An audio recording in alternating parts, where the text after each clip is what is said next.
आदाब, मैं मुमताज आलम रिजवी और मैं बात करूंगा मध्य प्रदेश की। मैं बात करूंगा बुलडोजर कल्चर की, जिसे संवैधानिक बना दिया गया, जिसे कानूनी बना दिया गया, जिसे सियासी बना दिया गया और जिसे गरीब और जो साहिबे सरवत हैं उन्हें तबाह करने का जरिया बना दिया गया। मैं एक ऐसी दास्तान सुनाऊंगा, एक ऐसी सच्चाई जिसे सुन करके आप भी हैरान रह जाएंगे। और यह सच्चाई है, मध्य प्रदेश के जिला राजगढ़ से एक ऐसी खबर आई है जिसका आप तक पहुंचना जरूरी है।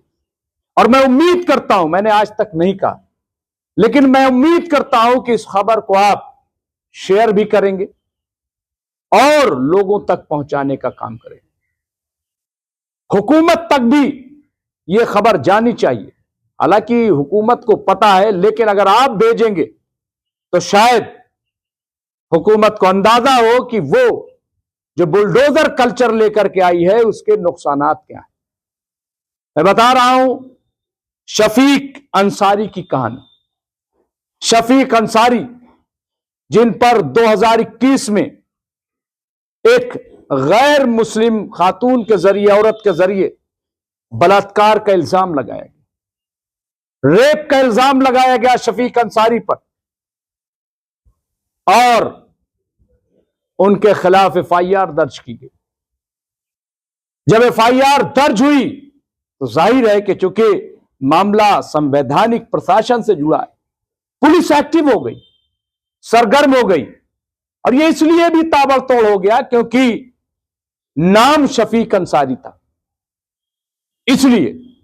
इसलिए भी ताबड़तोड़ कार्रवाई हुई क्योंकि जो महिला, जिस औरत ने इल्जाम लगाया था, वो गैर मुस्लिम थी। तो कार्रवाई कैसे ना होती, और होनी भी चाहिए थी।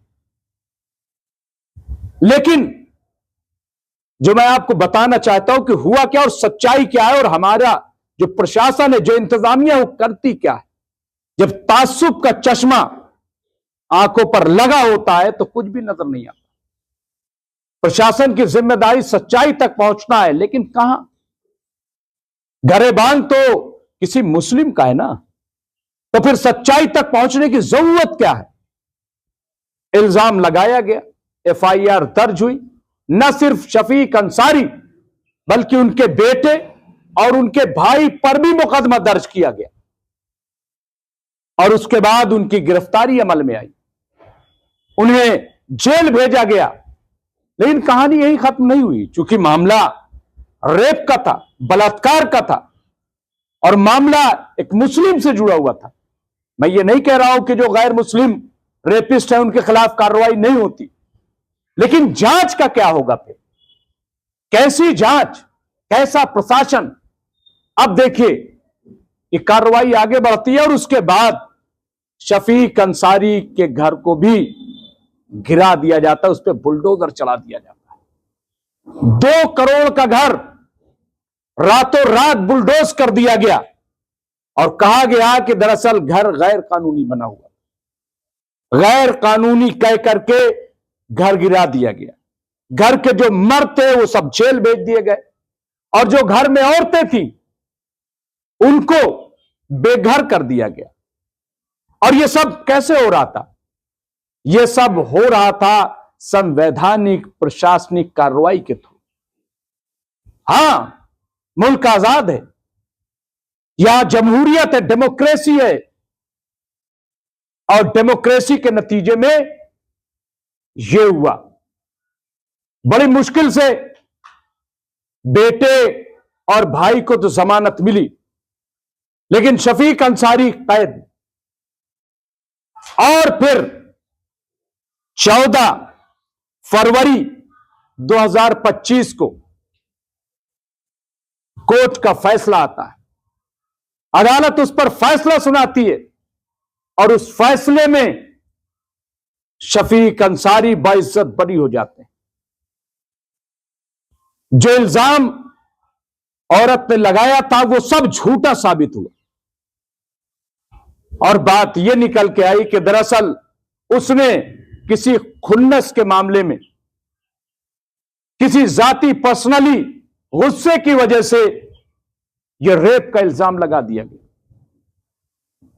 अगर इसकी शुरू में जांच हो जाती तो जो तबाही हुई है, 4 साल आप सोचिए, 2021 से 2025 तक जो शर्मिंदगी हुई है, जो बेइज्जती हुई है, यानी इज्जत तार तार मिट गई शफीक अंसारी।